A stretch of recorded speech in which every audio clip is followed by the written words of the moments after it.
ത്രിതല പഞ്ചായത്ത് ഭരണ സംവിധാനങ്ങളെക്കുറിച്ചുള്ള അറിവ് പാഠപുസ്തകങ്ങളിൽ ഒതുങ്ങാതെ പ്രായോഗികമായി അവതരിപ്പിച്ച് മീനങ്ങാടി ഗവൺമെന്റ് എൽ.പി. സ്കൂൾ. പുതുതായി തെരഞ്ഞെടുക്കപ്പെട്ട പഞ്ചായത്ത് പ്രതിനിധികൾക്ക് സ്കൂൾ വിദ്യാർത്ഥികളുടെ നേതൃത്വത്തിൽ ഒരുക്കിയ വൻ വരവേൽപ്പ് പൊതുവിദ്യാഭ്യാസ മേഖലയ്ക്ക് തന്നെ മാതൃകയായി.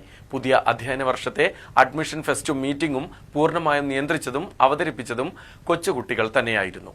കുങ്കുമച്ചെപ്പിനാൽ വർണ്ണം വിരിച്ച് മീനങ്ങാടിയുടെ അഭിമാനമായ ഞങ്ങളുടെ വിദ്യാലയം കുരുന്നു മനസ്സുകളിൽ അറിവിന്റെ ആദ്യാക്ഷരം ദീപമായി തെളിയുമ്പോൾ ഓരോ നിമിഷവും ഞങ്ങളുടെ ഹൃദയത്തിൽ മിടിക്കുന്ന പ്രതീക്ഷയുടെ കരുത്ത് GLPS മീനങ്ങാടി.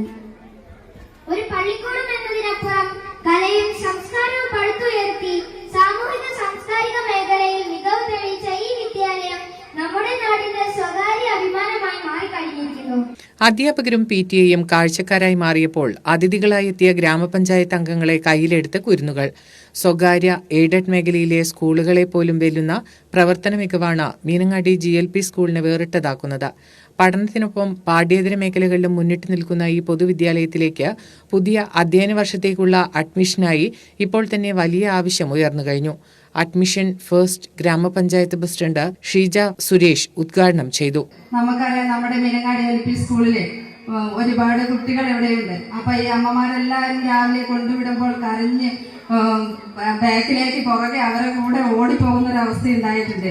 ഇപ്പൊ അതിൽ നിന്നെല്ലാം മാറി 2 ദിവസം സ്കൂളിലേക്ക് വന്നു കഴിയുമ്പോൾ ഇവരുടെ ഇവിടെ പശ്ചാത്തല രീതി, നമ്മുടെ സ്കൂളിന്റെ അവസ്ഥ, അതെല്ലാം കണ്ട കുട്ടികൾ അവർക്ക് ഇഷ്ടമുള്ള രീതിയിൽ തന്നെ സ്കൂള് മാറിയിരിക്കുകയാണ്. പുതുതായി അഡ്മിഷൻ നേടിയ കുരുന്നുകളെ ചെടികൾ നൽകി സ്വീകരിച്ച പരിപാടി സ്കൂളിന്റെ മറ്റൊരു ശ്രദ്ധേയമായ മാതൃകയായി. പിഞ്ചുകുട്ടികളിൽ നിന്ന് തന്നെ സ്വീകരണം ഏറ്റുവാങ്ങിയ പുതിയ പഞ്ചായത്ത് അംഗങ്ങൾക്കും ഇത് ഏറെ സന്തോഷം. മുൻപുണ്ടായിരുന്നതുപോലെ ഇനിയും തങ്ങളുടെ പ്രിയപ്പെട്ട വിദ്യാലയത്തിന് പ്രത്യേക കരുതൽ നൽകണമെന്ന അഭ്യർത്ഥനയോടെയാണ് വിദ്യാർത്ഥികൾ പുതിയ ഭരണസമിതികളെ യാത്രയാക്കിയത്. മലനാട് ന്യൂസ്, മീനങ്ങാടി.